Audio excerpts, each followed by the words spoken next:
Hello student, स्वागत है आपका अपने यूट्यूब चैनल MGRF इंस्टीट्यूट में। पिछले वीडियोस में हमने एक्सरसाइज 5 के जो अर्थमेटिक प्रोग्रेशन है इसके इंट्रोडक्शन के बारे में पढ़ लिया था। इस वीडियो में हम पढ़ेंगे एक्सरसाइज 5.1 के क्वेश्चंस के बारे में। चलते हैं इसके क्वेश्चंस पर।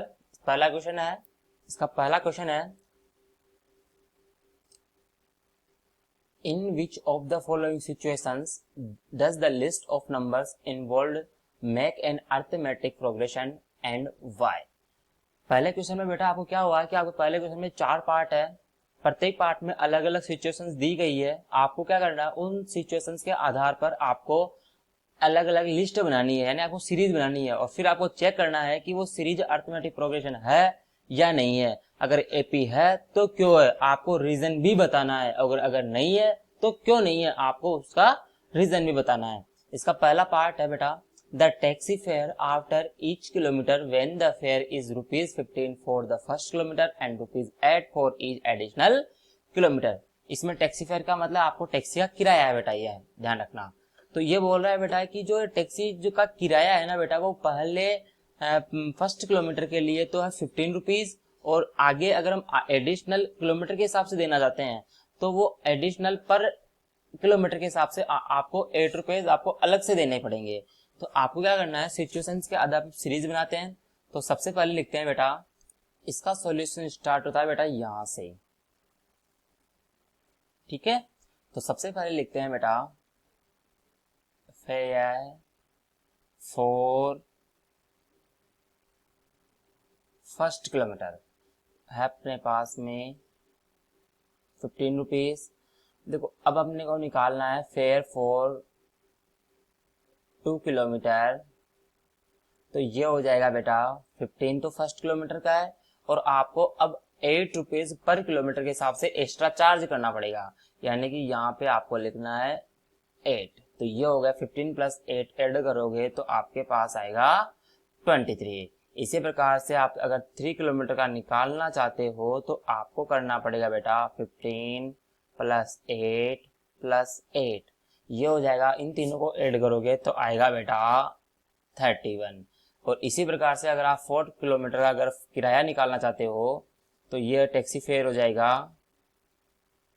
ये हो जाएगा टैक्सी फॉर 4 किलोमीटर, ये फर्स्ट किलोमीटर का 15, अब सेकेंड किलोमीटर का भी 8 आ जाएगा बेटा, थर्ड किलोमीटर का भी 8 आ जाएगा और फोर्थ किलोमीटर का भी एडिशनल 8 आ जाएगा, ठीक है। और इन सबको जोड़ोगे तो आपके पास आएगा बेटा 39।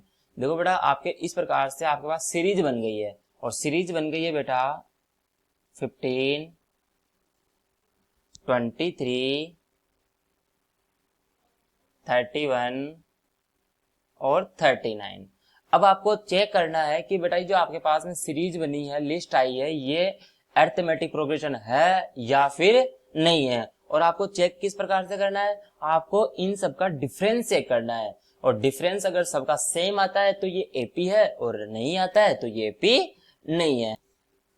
इट मीन्स आपको डी निकालना है। तो डी निकालेंगे लेके आपको क्या करना है बेटा, A2 माइनस A1 करना है। सबसे पहले आपको सेकेंड टर्म में से आपको फर्स्ट टर्म आपको माइनस करना है। तो सेकेंड टर्म अपने पास में 23 है और फर्स्ट टर्म है 15, दोनों को माइनस करो कितना आएगा 8। इसी प्रकार से आपको क्या करना है, थर्ड टर्म में से आपको सेकेंड वाली टर्म माइनस करनी है। तो यहाँ पे डी का मान आएगा बेटा 31 माइनस 23, ये निकल के आएगा बेटा 8। इसी प्रकार से आपको फोर्थ टर्म में से थर्ड टर्म को माइनस करना है। तो ये आ जाएगा बेटा 39 माइनस 31, यानी कि यहाँ पे आया 8। यानी कि बेटा आपने देखा कि डिफरेंस सभी में समान आ रहा है और यदि डिफरेंस सभी में समान आ रहा है तो इसका मतलब है आपकी जो ये सीरीज है ये एपी है। तो आप क्या लिखोगे, डिफरेंस, शॉर्ट में डिफरेंस कर दिया, is same therefore it is an AP यानी अरिथमेटिक प्रोग्रेशन। और इस प्रकार से आपका जो पहला क्वेश्चन है वो कंप्लीट होता है। इसी के चलते हैं दूसरे पार्ट पर। सेकंड पार्ट है बेटा, the amount of air present in a cylinder when A vacuum pump removes 1/4 of air remaining in a cylinder eight A time. यानी कि क्वेश्चन बोल रहा है बेटा कि एक सिलेंडर है उसमें कुछ अमाउंट भरा हुआ है एयर यानी एयर का, यानी कि उसमें हमारे को पता नहीं कि इसका वॉल्यूम कितना है एयर का, बस आपको दिया गया है कि सिलेंडर में कुछ एयर भरी हुई है और आप क्या करते हो कि वैक्यूम पंप से जब उसमें रिमूव करते हो एयर को तो उसमें 1/4 ही निकलता है, ये ध्यान में रखना है। यानी एक बार में जितना उसमें एयर का वॉल्यूम है उसका 1/4 ही निकलेगा, बाकी उसमें बचा रह जाएगा, ठीक है, और उसमें बाकी रिमेनिंग रह जाएगा। तो आपको क्या करना है, इसी से आपको सीरीज बनानी है, फिर आपको चेक करना है कि ये अरिथमेटिक प्रोग्रेशन है या फिर नहीं है, अगर है तो क्यों है। पिछले क्वेश्चन की जैसे इस क्वेश्चन को भी सॉल्व करते हैं। तो इसका सॉल्यूशन स्टार्ट होता है यहां से बेटा, ठीक है। तो सबसे पहले लेट कर लेते हैं, तो लिखते हैं बेटा let the volume of a cylinder, ठीक है बेटा। और सिलेंडर हमने इसका जो हमने वॉल्यूम है वो लेट कर लिया 64। अब आप बोलोगे बेटा इसका हमने 64 ही क्यों किया, इसका 64 ही इसलिए लिया बेटा क्योंकि ये 4 से डिविजिबल है। जैसे आप अगर 100 लेते हो तो एक बार तो डिविजिबल है, लेकिन अब सेकंड टाइम उसका 1/4 निकालने बाद में आपको 75 बचेगा, तो वो फिर 75 है वो 4 से डिविजिबल नहीं होगा। और लेकिन आपका जो 64 है ये इसका जो हर बार आप 1/4 निकालोगे वो हमेशा 4 से डिविजिबल होगा, इसलिए आपको ये लेट करना है कि इसका जो वॉल्यूम है वो 64 ही रहेगा, ठीक है। तो इसका let the volume of a cylinder हमने कितना मान लिया, इसका मान लिया 64। अब इसका निकालते हैं बेटा 1/4।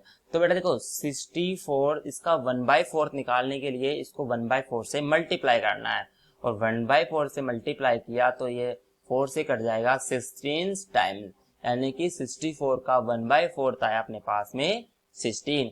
यानी कि अगर हम एक वैक्यूम पंप से एक बार में फर्स्ट टाइम में कितना रिमूव होगा, 16 रिमूव होगा। तो लिख लेते हैं बेटा यहाँ पे 64 माइनस 16, तो ये बचेगा अपने पास में 48, ठीक है बेटा। एक बार निकाल लिया, अब दोबारा निकालते हैं हम। दोबारा जब वैक्यूम पंप से हम एयर को रिमूव करेंगे बेटा तो वापस 48 का 1/4 निकलेगा। तो 48 का 1/4 ये कितना होता है 12 है, यानी कि अब जो निकलेगी बेटा वो निकलेगी 12। तो आपके पास में जो एयर रिमेनिंग रहेगी वो रहेगी 36 है। और यदि आप एक बार निकाल रहे हैं तो इसका निकलेगा बेटा 36 का 1/4 करोगे तो आपके पास आएगा 9।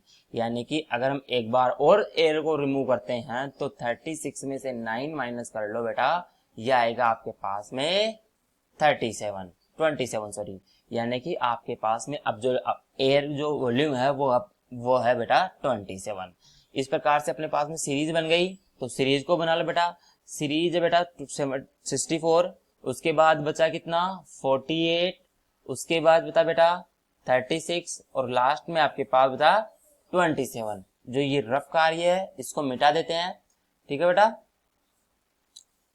अब देखो, अब आपको क्या करना है, इसे जो अपने पास में सीरीज आई है इस सीरीज को चेक करना है। और चेक किस प्रकार से करोगे, मैंने आपको बताया कि इसका डिफरेंस चेक करना है, यानी डी निकालना है। और डी निकालेंगे किस प्रकार से बेटा, सबसे पहले a2 माइनस a1 करेंगे, फिर a3 में से a2 माइनस करेंगे और फिर लास्ट में a4 में से a3 माइनस करेंगे। यानी कि सबसे पहले आपको a यानी सेकंड वाली टर्म में से फर्स्ट वाली टर्म माइनस करना है।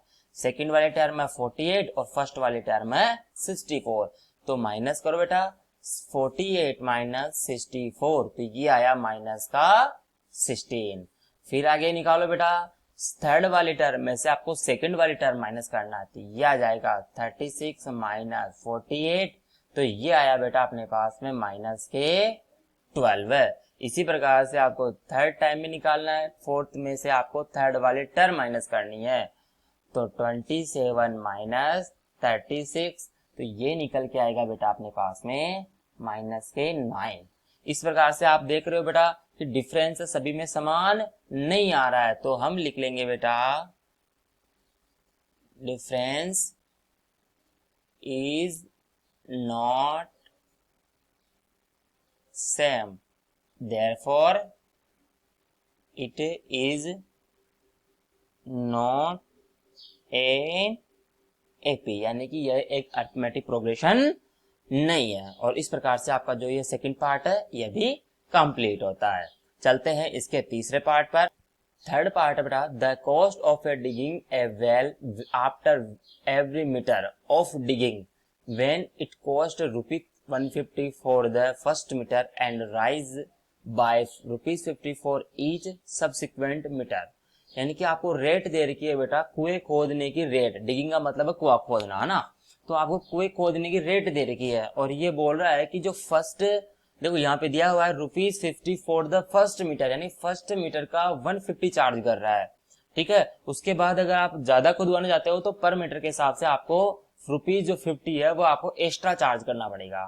ठीक है, तो हम इसको लिख लेते हैं बेटा। इसका सॉल्यूशन स्टार्ट होता है बेटा यहां से, आपको लिखना है कॉस्ट ऑफ डिगिंग 1 मीटर, और 1 मीटर का कॉस्ट कितना है 150। आगे देखो, अब आपको कॉस्ट ऑफ डिगिंग लिखने की जरूरत नहीं, आपको केवल साइन बनाना है इस प्रकार से, कॉस्ट ऑफ डिगिंग 2 मीटर, और 2 मीटर के लिए आपको देखो 150 में आपको केवल ₹50 एक्स्ट्रा देने पड़ेंगे। यानी कि आपको क्या करना है, 150 में ₹50 जोड़ दो तो आएगा बेटा 200। यानी कि पहले फर्स्ट मीटर का है 150, तो सेकंड 2 मीटर का कॉस्ट हो जाएगा, वो हो जाएगा 200। इसी प्रकार से कॉस्ट ऑफ डिगिंग 3 मीटर, तो ये हो जाएगा बेटा 150, तो फर्स्ट मीटर का हो गया। अब आपको 2 मीटर का एक्स्ट्रा 50 देना पड़ेगा, यानी कि 50 ये सेकंड का हो गया और ये 50 थर्ड का हो गया। तो कितना हो गया बेटा, ये हो जाएगा टोटल 250। इसी प्रकार से आपको निकालना है कॉस्ट ऑफ डिगिंग 4 मीटर, यानी कि 4 मीटर की कॉस्ट कितनी जाएगी, तो फर्स्ट मीटर की हो गई 150, सेकेंड की हो गई 50, थर्ड की भी हो जाएगी 50 और फोर्थ की हो जाएगी 50, यानी कि टोटल कॉस्ट निकल के आएगी बेटा 300। इसकी सीरीज बना लेते हैं, सीरीज निकल के आ गए अपने सामने।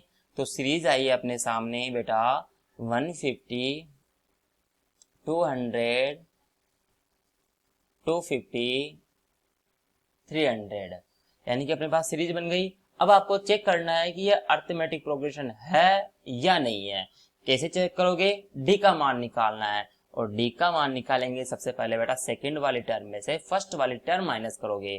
तो सेकंड वाली टर्म में बेटा 200 और फर्स्ट वाली टर्म है 150, और यहाँ पे जो डी का मान आएगा वो आएगा 50। इसी प्रकार से आपको क्या करना है, अब थर्ड वाली टर्म में से आपको सेकंड वाली टर्म माइनस करनी है। तो ये आ जाएगा बेटा 250 माइनस 200, तो यहाँ भी 50 आएगा, और लास्ट में आप निकालोगे 300 माइनस 250, तो यहाँ भी 50 आएगा।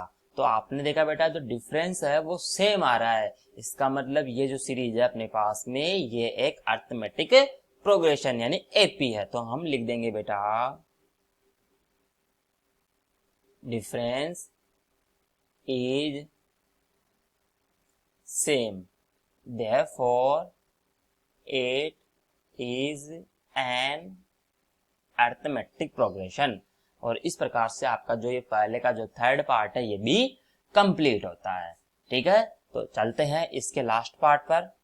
फोर्थ क्वेश्चन है बेटा, the amount of money in the account every year when 10,000 rupees is deposited at compound interest at 8% per annum।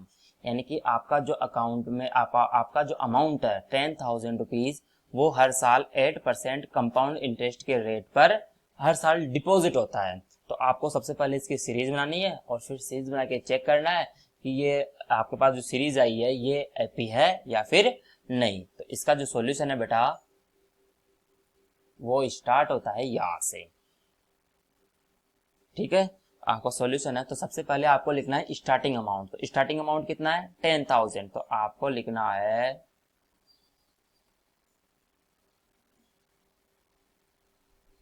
Starting amount, और स्टार्टिंग अमाउंट कितना है 10,000 रुपीज। ठीक है बेटा, अब देखो आगे, इसका जो मतलब अमाउंट आफ्टर 1 ईयर है, मतलब आपको सबसे पहले निकालना है अमाउंट आफ्टर 1 ईयर। और किस प्रकार से निकालोगे, इसका 8% यानी 8% आपको निकालना है, फिर उसको 10,000 में ऐड करना है। यानी कि आपको निकालना है बेटा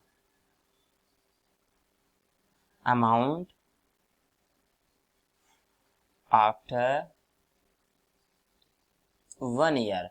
और कैसे निकालोगे, 10,000 का 8% निकालो पहले। और निकालने के लिए क्या करोगे, 10,000 को 8% से मल्टीप्लाई करोगे, फिर परसेंटेज का चिन्ह जो अपने पास में आ रहा है साइन, इसको हटाने के लिए इसको आप क्या करोगे, डिनोमिनेटर में आपको 100 लिखना है। ठीक है, तो इसको परसेंटेज में हटाने के लिए आपको 100 का भाग देना है, 100 का भाग देना है। ठीक है, ठीक है स्टूडेंट्स, तो आपको यहाँ पे 100 का भाग देना है। और 00 से ये 00 कैंसिल हो जाएगा, और यहाँ पे 8 को मल्टीप्लाई करोगे 100 से, तो यहाँ पे आ जाएगा 800। और इसको फिर किस में ऐड करोगे, 10,000 में। यानी कि इसको ऐड करना है आपको 10,000 में, तो आपके पास निकल के आएगा बेटा 10,800।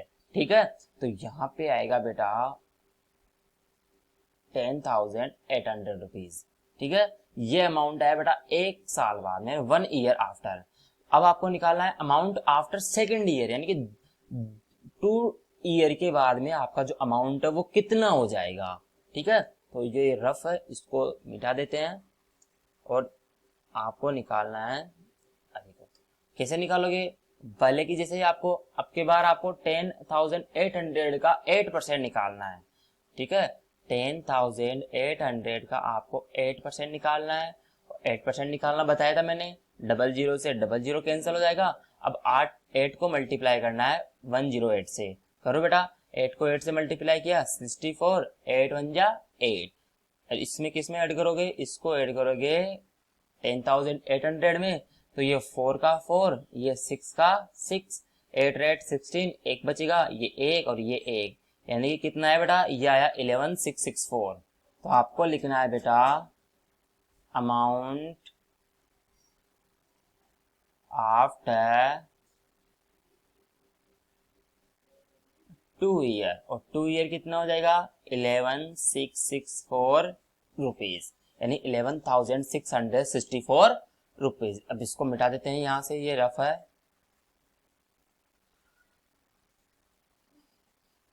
ठीक है, अब आपके बेटा देखो, आपके पास सीरीज बन गई। और सीरीज क्या है आपके पास में, आपके पास में सीरीज है, सबसे पहले अपने पास में अमाउंट था 10,000, फिर इसके बाद में आया 10,800, फिर इसके बाद में आया 11,664।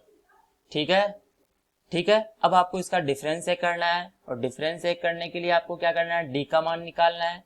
सबसे पहले A2 में से A1 माइनस करना है, यानी सेकंड वाली टर्म में से आपको फर्स्ट वाली टर्म निकालना है। तो सेकंड वाली टर्म में 10,800, तो आपको लिखना है 10,800 माइनस, आपको 10,000 माइनस करना है, तो ये आ गया 10,000, और यहाँ पे डी का मान आएगा 800। ठीक है, इसी प्रकार से आपको डी का मान दोबारा निकालना है। और अब निकालना है बेटा थर्ड वाली टर्म में से सेकंड वाली टर्म को माइनस करना है। और थर्ड वाली टर्म में बेटा 11,664 माइनस 10,800 एंड 10,800, तो यहाँ डी का मान निकल के आएगा बेटा, देखो यहाँ 4 है बेटा, यहाँ 4 है, ये ध्यान रखना।